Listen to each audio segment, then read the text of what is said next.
Salam cerdas satu hati. Para tandapan di seluruh Nusantara, bertemu kembali dengan saya. Kali ini saya ingin mengunggah satu video hasil dialog saya pada saat soan di pendopo makam Nyai Ageng Dewi Condrodipo, seorang cicit dari Raden Paku atau Sunan Giri yang ada di wilayah Gunung Anyar, Gresik.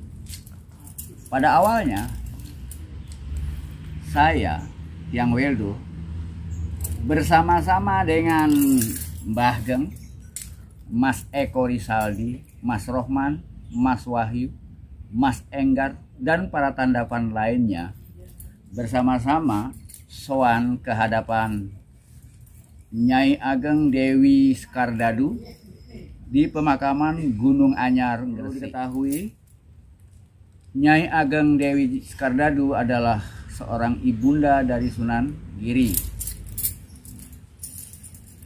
Nah, pada saat kita soan, kita sempat berdialog yang cukup panjang, saling memberikan salam satu dengan yang lain dalam kerinduan karena kehadiran kita sangat dirindukan. Kehadiran kita ternyata sudah dinantikan oleh Nyai Ageng Dewi Skardadu dan para pengikutnya yang ada di pemakaman Gunung Anyar. Salam cerdas selaras. Bertemu kembali dengan Hyang Weldo. Kali ini kita berada di kawasan makam Dewi Skardadu, ibunda dari Sunan Giri. Barusan saja kita semua melakukan meditasi bersama untuk melakukan dialog secara esoterik terhadap beliau yang ada di sini, agar terjadi semacam silaturahim, pertemuan yang saling merindukan satu dengan yang lain. Kita saling bercengkerama dengan begitu asik. Ya, minimal mereka yang mungkin lebih waspada memberikan sedikit semacam peringatan buat kita semua agar menghadapi keadaan di masa yang akan datang untuk lebih berhati-hati. Mungkin untuk lebih singkatnya kita bisa berdialog dengan beberapa tandapan yang ada di sini, bagaimana pengalaman mereka tentang dialognya dengan penghuni yang ada di pemakaman ini. Mungkin dimulai dari Mas Eko. Monggo, Mas Eko. Ayu, cerdas selaras. Setelah meditasi, kita semua mendapatkan petunjuk, mendapatkan sambutan yang sangat baik, dan kita betul-betul ditunggu. Saat melakukan perjalanan di sini, saya melihat dengan mata batin, saya merasakan bahwasanya beliau Dewi Skardadu sudah lama menunggu kehadiran kita. Sambutannya luar biasa, mulai dari pintu gerbang, aura-aura positif, apapun yang dipersembahkan di sini, beliau betul-betul menunggu kita. Bahkan beliau berteriak-teriak ke seluruh pengikutnya bahwasanya sang pencerah telah datang. Sudah lama ditunggu oleh beliau. Sangat terbuka. Beliau sudah mempersiapkan sebelum hari ini pun beliau sudah tahu bahwasanya ada kehadiran tamu yang luar biasa. Dan kebetulan Dewi Skardadu adalah ibunda dari Sunan Giri.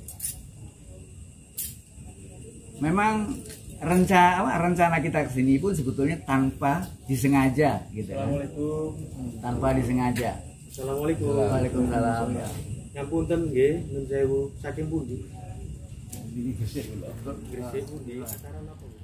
Namun sayang sekali, dialog yang sedang asik berlangsung antara Hyang Weldo dengan Nyai Ageng Dewi Skardadu maupun dengan para tandapan yang sudah berjalan sedemikian lama, sedikit terganggu dengan hadirnya orang-orang yang merasa dirinya benar dan merasa berkuasa.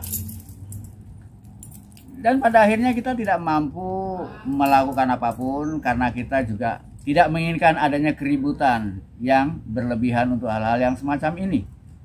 Memang orang-orang semacam itu tidak pernah hilang dari kehidupan ini. Ada saja muncul orang-orang yang semacam itu. Salam cerdas selaras para tandapan semuanya. Kembali bertemu dengan Hyang. Malam hari ini ternyata kita punya masalah, tapi yang bikin masalah bukan kita. Tadi kita melakukan kunjungan di makam Dewi Skardadu. Bahkan kita sempat melakukan dialog dengan Dewi Skardadu dan seluruh pengikutnya yang ada di sana. Ya, kita sudah dialog yang begitu mesra, tapi ada semacam kecelakaan kecil dari mereka-mereka yang kurang memahami. Ya, kita harus maklumi karena keterbatasan mereka.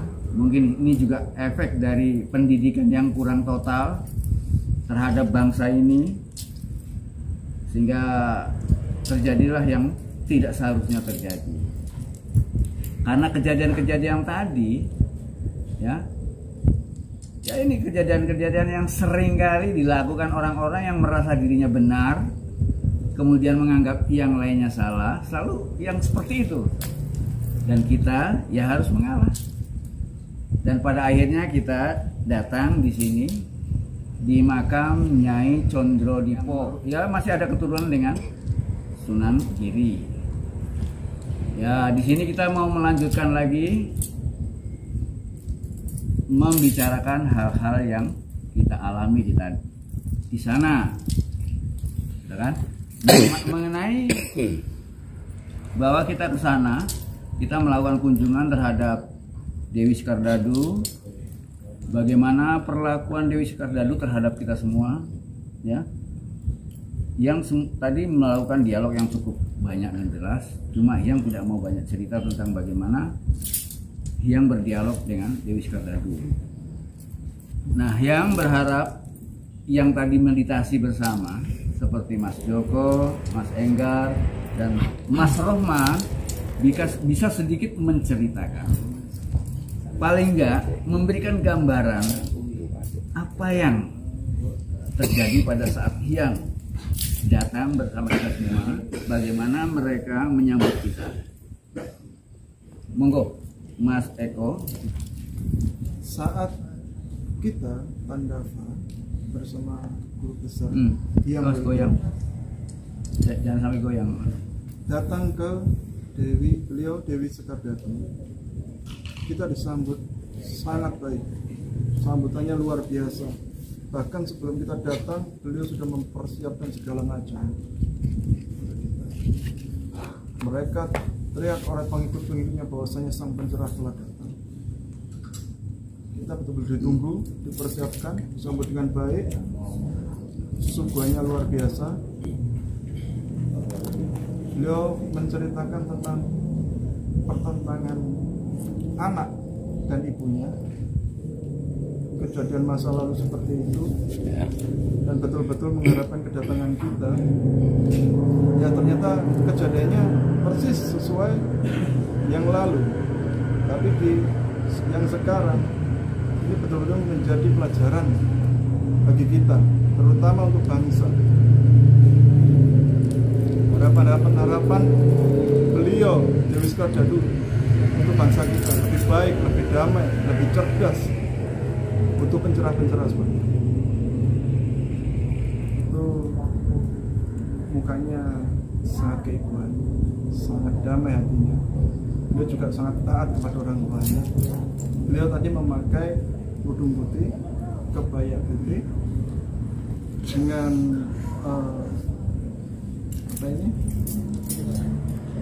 bawahan yang mewah. Iya. Dia bawaannya mewah, tapi dia serba putih. Berarti kan pendampingnya sangat banyak, dipanggil, memang sudah dipersiapkan.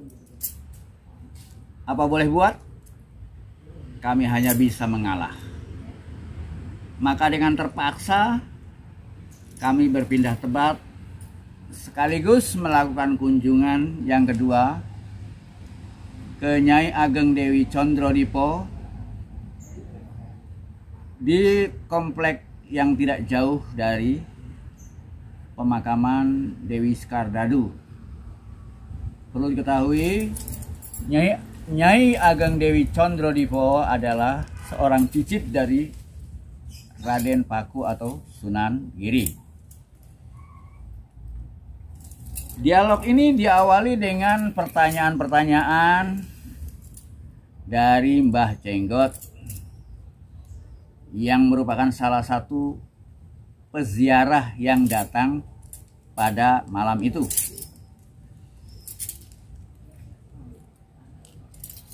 Mbah Jenggot dan orang-orang yang hadir di saat itu merasa ambigu dengan adanya agama pada satu sisi.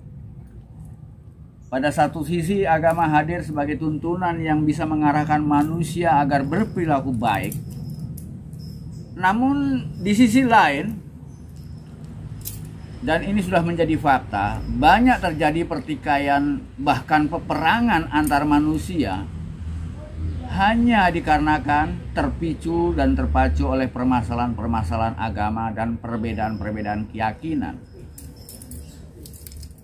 Sehingga hal ini menjadi sebuah pertanyaan besar, kenapa hal itu bisa terjadi?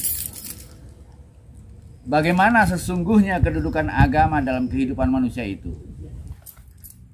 Agama hanyalah sarana, sebagaimana sapu yang berfungsi sebagai pembersih guna menciptakan kebersihan diri. Jadi bukan agama atau sapunya yang harus dikultuskan, tetapi tujuan daripada menyapu itulah yang harus kita hormati. Ya. Tujuan daripada agama itulah yang harus kita pelihara. Mengapa dibutuhkan adanya agama atau sapu sebagai pembersih? Jadi kebersihan inilah yang menjadi tujuan yang harus dikembangkan tentang bagaimana seharusnya kita melakukan pembersihan. Dari cara pembersihan yang paling sederhana pada tingkat pembersihan yang lebih canggih dan terarah. Jadi proses pembersihan pun juga ada langkah-langkah, ada tingkatan, ada level-level. Bagaimana proses pembersihan yang paling sederhana apa adanya sampai ke tingkat pembersihan yang lebih sistematik, terstruktur, dan terarah. Begitulah agama sebagai sarana pertama kali untuk melakukan sebuah pembersihan dengan cara yang paling mendasar dan sederhana. Untuk hidup, bukan hidup untuk agama. Keliru ya. Kita hidup bukan untuk mengabdi pada agama. Agama diturunkan agar kita hidupnya lebih baik. Jadi agama itu sarana, bukan tujuan. Agama itu hanya alat. Dia bukan Tuhan yang harus kita kultuskan. Justru tujuan daripada alat itu diadakan itu yang harus kita hormati. Bukan sapunya yang kita hormati. Resi itu loh. Penting ya. Iya, tujuannya apa? Resi wah seneng. Apa sapunya yang gitu ya? Tunggu kene kita resi. Alah iya. Nah, ini belajar agama harusnya seperti ini. Ojo belajar hitung-hitungan. Nek no syariat, itu kan jane anak-anak. Anak-anak itu seneng hitung-hitungan. Jadi nek sembayang untungnya apa? Kan hitung-hitungan iki, Kak. Oh, nek sembayang iki kon oleh pahala sekian. Nek sembayang iki pahalane sakmene. Lho, wis hitung-hitungan, Dek. Rambat. Wis hitungan, ibarat wong dodolan kan wis Delek batine. pati enggak ngono lho. Ikan ketung nggih. Ah iya, makanya diajari hitung-hitungan. Nek gak ono batine emoh, Dek. Wis ketemu kan batine. Nah iya. Wong syariat nek kono. Bati sing dipikirno, nek gak ono batine gak dilakoni. Masa mereka mau melakukan ini sholat nek gak ono untunge? Enggak mau, Mbak. Lagi males, Mbak. Wong sing gak urip protes kok. Awakmu iki sakjane gurung nyembah aku. Awakmu kabeh iki nyembah aku nek ana karepe. Sakjane sing kon sembah karepmu dhewe dudu aku. Ya Tuhanmu ya karepmu iku. Awake dhewe. Iya, ya nafsumu dhewe. Nah, wong-wong sirik iku ya wong iku. Namanya sirik. Sing disebut sirik ya memuja kepentingannya sendiri. Gak penting orang lain, ya. Iya, jadi mereka sembahyang karena ono karepe, lha iku sirik. Tapi kadang enten tiyang mboten pentingaken awake, pentingaken tiyang. Ah, itu bagus. Terus pundi? Nah, itu bagus. Wonten ngoten, Mbak. Pemimpin harus seperti itu. Padha mbek ilahi taala. Iya, ya dia lebih memikirkan orang lain ketimbang dirinya. Nggih. Bahkan kepentingan dirinya sendiri harus dikorbankan demi kepentingan orang lain. Orang lain. Bukan mengorbankan kepentingan orang lain demi kepentingan sendiri. Berarti bagus ya. Korban awake dhewe. Iya, seperti penting itu. Tiang kesusahan saged nulung lah Betul. sama-sama.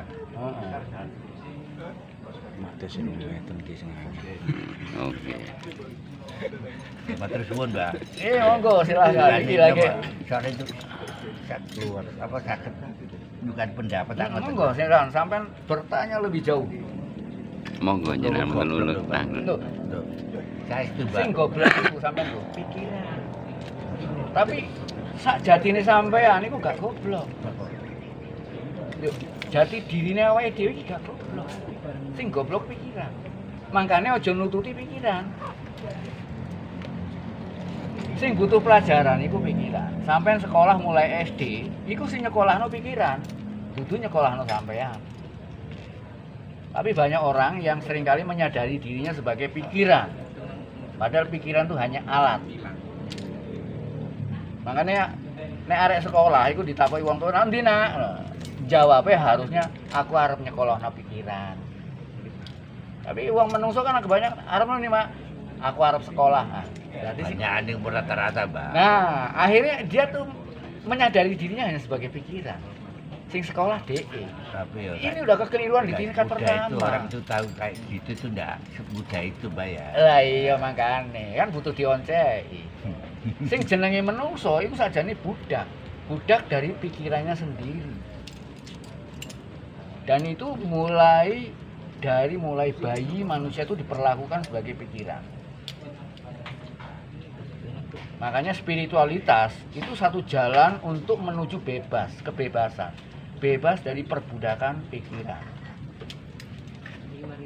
Nah, wong sing bebas dari perbudakan pikiran iki sing disebut moksa. Moksa. Mokso. Lah nggih, kan padha maksa kan amal. Nek wong Jawa nek arene mokso. Maksa ya. Dudu meksa, mokso. Mokso itu artinya merdeka.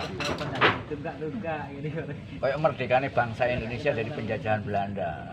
Jadi merdeka dari penjajahan nafsu lan pikiran. Itu disebut mokso. Kemerdekaan hanya bisa dicapai lewat dari wong Jawa sumele. Wong Arab nyebute Islam. Mokso itu sami kali menghilang. Hah? Mokso lah sami menghilang. Iku pemahaman sing keliru. Pemahaman sing keliru. Yang dimaksud hilang tuh hilangnya penjajahan, lenyapnya pikiran. Selama ini menungso ini dijajah oleh pikirannya sendiri. Kemudian pikiran tadi mengakui dirinya sebagai aku. Tapi jati diri kita dijajah oleh pikiran. Makanya awake dhewe kan dikongkon untuk golek ono jati diri. Jadi urip sejati. Iya.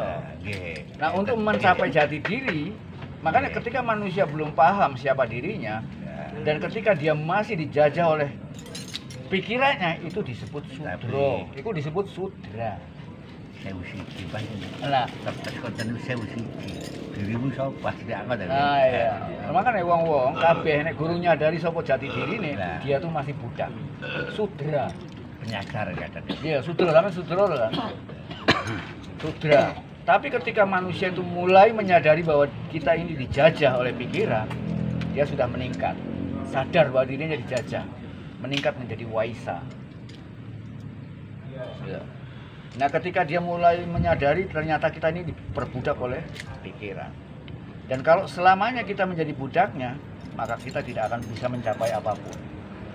Satu-satunya jalan agar kita merdeka dari perbudakan ini, melawannya. Nah, ketika kita melakukan perlawanan, itulah yang disebut dengan kesatria. Iya, kesatria. No, Hindu kan ono ajaran apa? Sudra, Waisa, kesatria, Brahmana.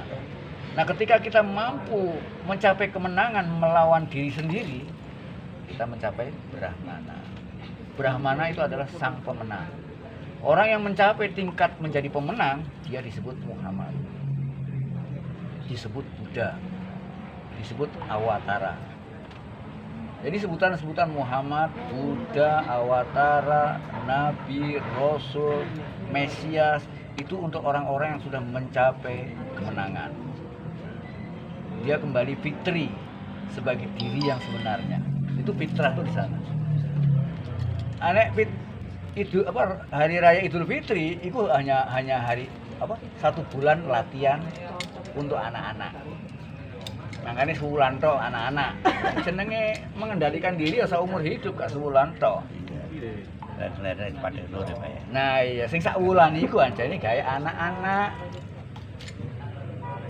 Tapi awake dhewe juga perlu baleni untuk pembaharuan. Sampai duwe HP ya perlu diperbaharui. Maka bulan Ramadan bagi anak-anak adalah merupakan pelatihan. Bagi yang dewasa itu merupakan pembaharuan kembali. Jadi pembaharuan kembali, diperbaharui. Padahal sampai HP-nya awake dhewe kadang-kadang diperbaharui supaya menyesuaikan dengan kebutuhan saat ini. Harus dimulai pencerdasan terhadap bangsa ini supaya nggak terpuruk gara-gara kekeliruan dalam memahami agama. Masa menengah ya, wis jelas keliru. Wong Arab pun juga akeh sing keliru. Wah, akeh. Padahal dia memahami bahasanya. Tujuan daripada hidup adalah mengetahui kenyataan yang sebenarnya. Entah itu kenyataan tentang diri kita yang sebenarnya, ataupun tentang kenyataan dari Tuhan itu sendiri, atau kenyataan itu sendiri. Jadi ada 4 tingkatan untuk mencapai tujuan tersebut. Tingkat pertama itu yang saya sebut sebagai tingkat struktural. Kalau dalam agama disebutnya syariat. Tingkat kedua adalah tingkat metodikal praktis atau tarekat. Sedangkan tingkat ketiga adalah yang saya sebut sebagai esensial epistemologis atau hakikat. Sedangkan tingkat yang keempat adalah substansial ontologis atau yang disebut dengan makrifat. Jadi ada 4 tingkatan untuk mencapai kenyataan yang sebenarnya. Nah, di antara 4 tingkatan tersebut, maka tingkat pertama yang saya sebut sebagai struktural aksiologis atau dalam agamanya disebut sebagai syariat, maka tingkat pertama inilah yang kemudian kita sebut sebagai agama. Agama adalah merupakan syariat, peraturan-peraturan, tuntunan-tuntunan yang paling awal yang menjadi dasar untuk mengarahkan manusia di tingkat kanak-kanak. Jadi agama hadir untuk manusia di awal kehidupannya, yaitu di masa kanak-kanaknya. Oleh karena itu kebenaran agama, kebenaran yang dibawa agama itu terbatas dan terbungkus. Hal itu dilakukan karena disesuaikan dengan kebutuhan anak-anak dan kapasitas kemampuan berpikirnya anak-anak. Ya. Jadi begitulah agama. Oleh karena begitulah agama seharusnya. Dan bagaimana seharusnya kita memperlakukan agama sebagai tuntunan awal untuk manusia di masa kanak-kanaknya. Jadi agama belum selesai. Agama harus tingkat pertama sebagai pintu yang harus dilanjutkan ke tingkat yang lebih tinggi. Begitulah kita seharusnya menempatkan agama pada tempat yang sebenarnya.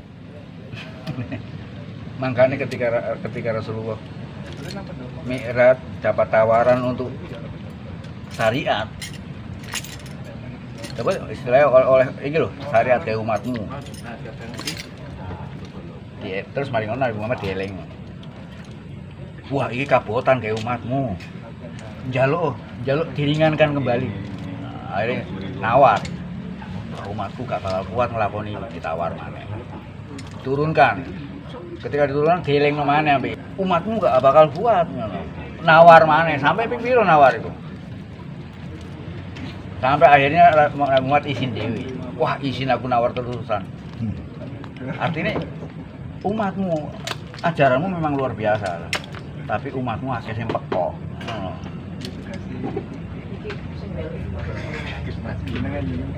Umatmu akhirnya pekok, maka kamu harus bisa mengajarkan di tingkat yang paling rendah. Maka sunnah yang diperlihatkan Rasulullah itu adalah merupakan cara-cara yang paling rendah. Ketika Rasulullah ngajarno sing api, ditegur mbek sing urip. Umatmu gak bakal mampu. Berilah contoh yang gampang diikuti oleh mereka, terutama yang paling lemah. Oleh karena itu, yang dipertunjukkan dalam sunnah, ya, dalam syariat, itu cara sholat yang paling rendah sekali. Gak bernilai, tapi gak popo kayak arek-arek. Iya ngomong terus terang kayak gini demi mereka sadar akan keterbatasan mereka. Agama memang diracik untuk anak-anak agar bisa diterima oleh anak-anak, tapi agama itu terbatas dan terbungkus. Kebenarannya itu terbatas dan terbungkus karena banyak rahasia yang belum layak didengarkan oleh anak-anak. Misalnya masalah seks, masalah Tuhan. Makanya agama itu kebenarannya masih terbungkus. Makanya begitu mlebu nok tarekat itu syariat. Begitu mlebu nok tarekat belajar ngonceki bungkusane awake dhewe. Iya. Aku ngerti bener apa salah. Tapi wong syariat enggak. Bungkusane dilek kabeh. Jadi tarekat itu ya. Sak bungkusannya dilek. Cek warak ngono nggih karepe. Akhirnya keracunan. Akhirnya geblak. Akhirnya ya mabuk. Iya. Nggih. Harusnya kan bungkusannya dibongkar. Jadi bukan agama saja, wong kejawen juga kadang-kadang ya seneng mbek bungkusane. Jawen. Ya kabeh wong kejawen maupun Islam, Hindu, Buddha itu kan agama. Kejawen pun agama. Sing disebut tuntunan itu agama. Wong butuh tuntunan kan gurung iso mlaku. Sing jenenge bayi manungsa iku nek gak ana sing nuntun, gak bakal dadi menungsa. Berangkang sak lawase kaya kewan. Coba menungso gak ono sing nuntun, gak ono sing ngajari, berangkang sak lawase kaya kewan. Iya.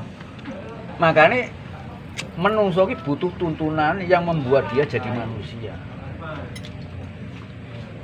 Jadi dituntun. Tapi nek wis iso mlaku, mosok dituntun terus. Culno, nek dituntun terus malah gak iso mlayu kok, kepegelan.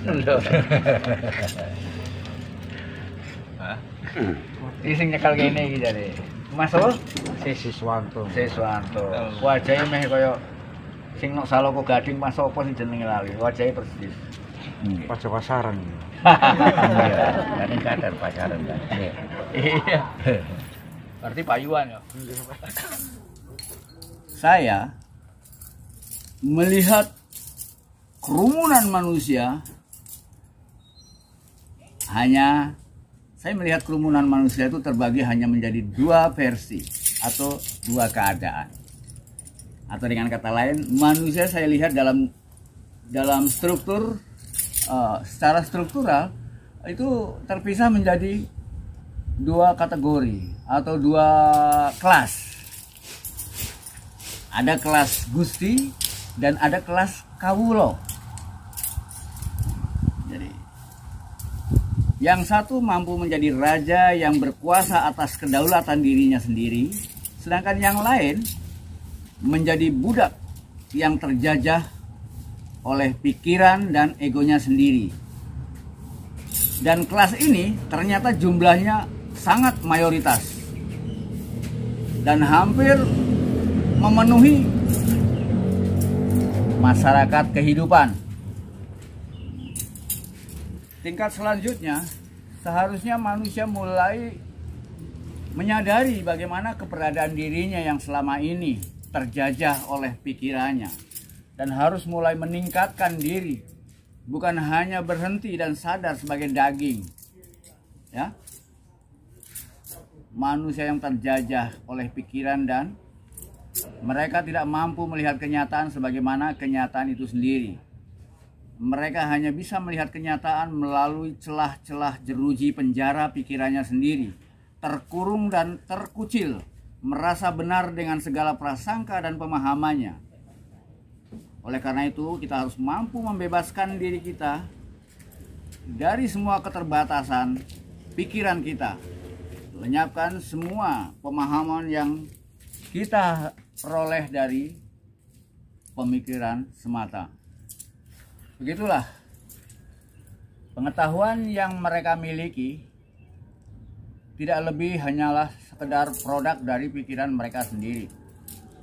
Mereka cerdas, tapi mereka masih oleh kecerdasan mereka sendiri.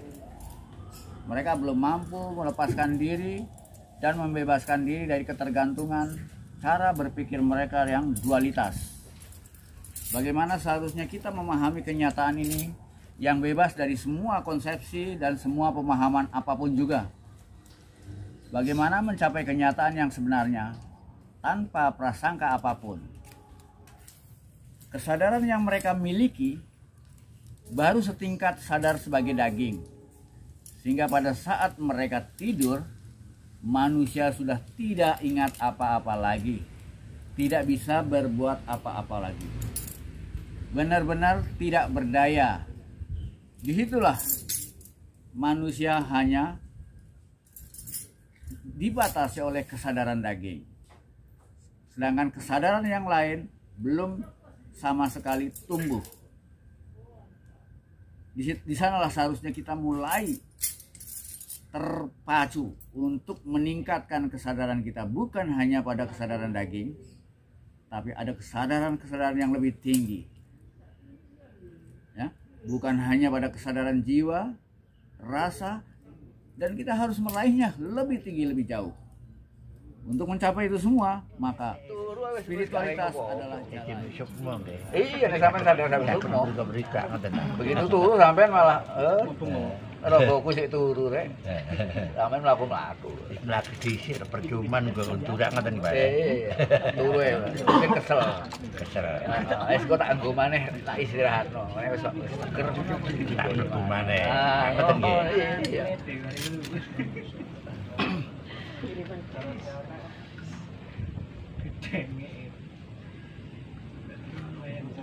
Ya, manusia itu kudu nyadari. Kita harus punya dua kesadaran, sadar sebagai sukmo, sadar sebagai rogo. Kali-kali ini. Iya. Nah, ketika kita sadar sebagai keduanya, itu yang disebut dengan sadar sebagai ruh, sadar sebagai tubuh. Itu yang disebut dengan kesaksian terhadap Muhammad dan Allah. Allah itu ya ruh, Muhammad itu ya tubuh. Rogo, Muhammad itu rogo. Nek Muhammad itu utusannya Allah, rogo itu utusannya ruh, rogo itu utusannya sukmo. Kayak dene Muhammad ngelakoni apa sing dadi karepe Gusti Allah. Rogone awake ini juga harusnya ngelakoni apa sing dadi karepe sukmo. Tapi menungso enggak. Menungso mlaku rono rene ngikuti karepe nafsu. Nah iya, gurung karepe sukmo. Sukmo kan mboten purun nggih. Hah? Nek sukmo mboten purun nggih. Sukmone sing digeret-geret, sing dipenjara. Sukmone sing dikunjara. Sing ngunjara pikirane. Nah, seharusnya manusia tuh melakukan pemberontakan terhadap penjajahan pikiran. Wong sing terpenjara pikiran tuh akeh.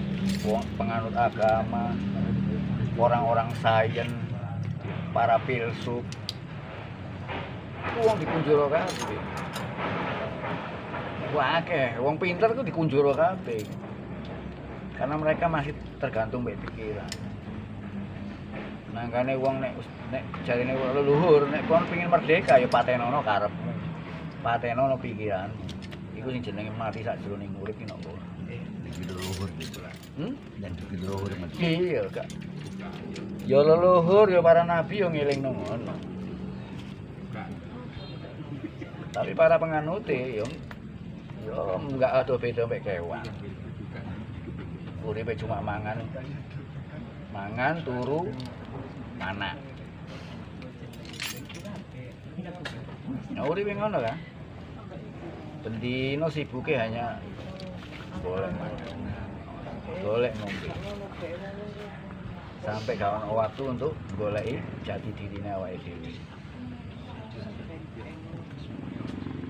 Dan itu diulang-ulang dan terulang pada kehidupan selanjutnya. Terus nopo. Akhirnya dia mubeng-mubeng terbawa oleh karmanya terus. Gak ada peningkatan. Dia lewat mengenal dirinya sendiri. Nuwun sewu. Kula jam 12 wonten acara iki kula nyuwun pamit. Matur nuwun. Nah, pada kajian yang terakhir, video yang paling akhir sendiri,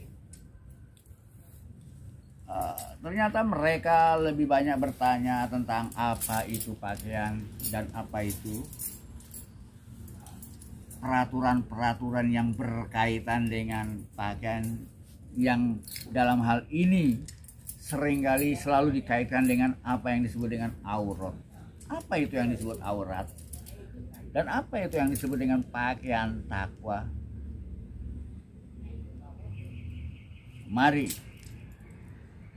kita masuk lebih dalam, sekalipun apa yang katakan sangat sederhana sekali, sangat singkat sekali. Tapi semoga yang singkat ini bisa memberikan inspirasi lebih jauh. Hanya yang betul-betul sopo ruhiyang bisa belajar. Makane ngaji rosok. Belajar dari mata batin. Ya mata batin, kecerdasan. Ya. Yang ngoten mboten nganu. Kula tau mriki ya sebenarnya ini katokan. Pak Yus meneng. Ya itu Islam sakjane wis di Islam itu tentang pakaian. Kadang-kadang orang memahami pakaian itu keliru. Di dalam Islam itu bicara masalah pakaian. Pakaian itu ada 3 macam. Pakaian yang pertama itu ayat itu dalam surat Al-A'raf. Pakaian pertama itu fungsinya hanya sebagai penutup aurat. Pertama. Pakaian kedua fungsinya sebagai perhiasan.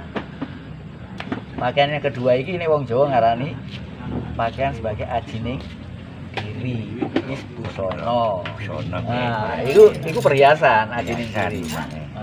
Nah, pakaian ketiga itu sebagai pakaian takwa. Islam nyebutnya sebagai pakaian takwa. Jadi ada 3. Jadi pakaian penutup aurat dengan pakaian takwa itu beda. Selama ini orang kan menganggap yang disebut penutup aurat kan pakaian takwa. Keliru. Al-Quran disebutkan pakaian takwa nomor 3. Penutup aurat nomor. Nah, saya dioncai pakaian itu apa? Fungsi pakaian itu untuk melindungi diri kita, ya, melindungi diri kita yang lemah dari bahaya. Jadi melindungi diri kita yang lemah dari bahaya. Nah, pakaian pertama yang disebut penutup aurat itu yang dilindungi adalah tubuhnya. Dari bahaya apa? Dari bahaya alam. Misalnya angin, udara, api, pasir, dan binatang, serangga, itu penutup aurat. Jadi melindungi tubuhnya dari bahaya alam. Sedangkan pakaian kedua yang disebut sebagai perhiasan, itu yang dilindungi adalah kehormatane. Uang gak dihormati kan gara-gara pakaian. Kayak sopan kan di kang ngomong. Iya kan? Wong miskin coba kan gak terhormat gara-gara pakaian.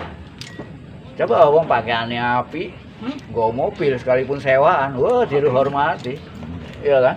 Sugih Wah. apa mbok. Iya kan? Nah, iki jenenge ajining diri saka disono. Sedangkan jadi yang dilindungi apa? Yang dilindungi adalah kehormatan.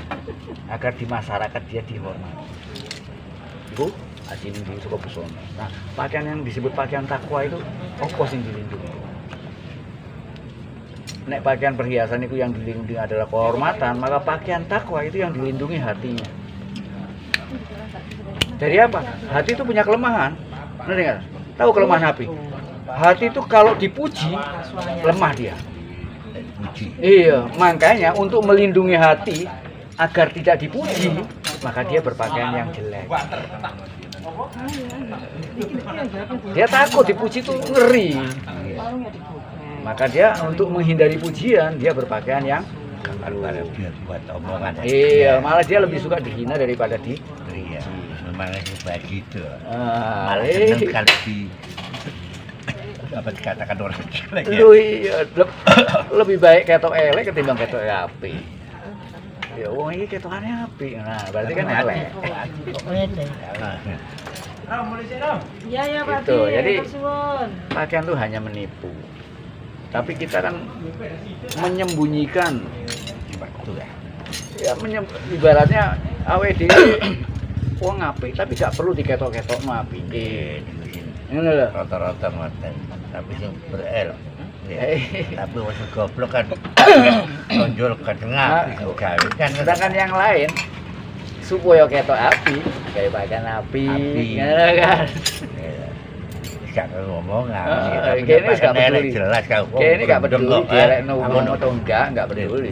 Kebanyakan wong gendeng kok lho. Iya. Tuh, iku pakaian takwa iki nek kono.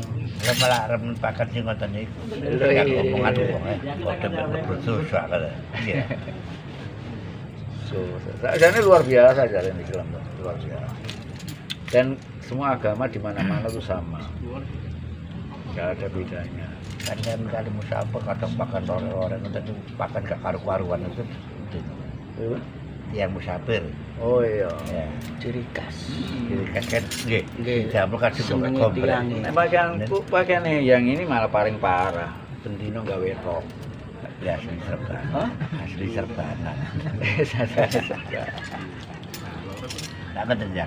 Hah? Tak ngeten ya. Iya. Jadi akon saja.